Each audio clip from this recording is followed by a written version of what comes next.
முருக பக்தர்கள் அனைவருக்கும் அடியனின் வணக்கம். சக்தியும் நானும் அதிசக்தி வாய்ந்த வேல்மரல் மகாமந்திரத்தின் அடுத்த 4 வரிகளை விளக்கத்துடன் பார்ப்போமா?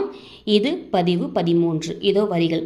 பசித்து அலகை முசித்து அழுது முறைப்படுதல் ஒழித்து அவுணர் உரத்து உதிர நினத்தசைகள் புசிக்க அருள் நேரும்.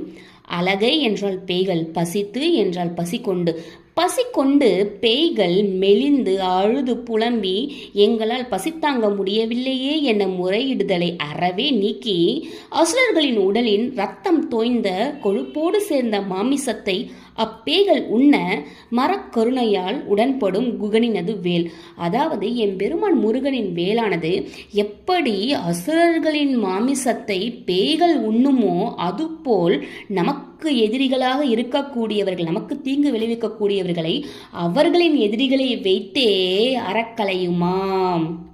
என்னே ஒரு ஒப்புமை. நன்றி.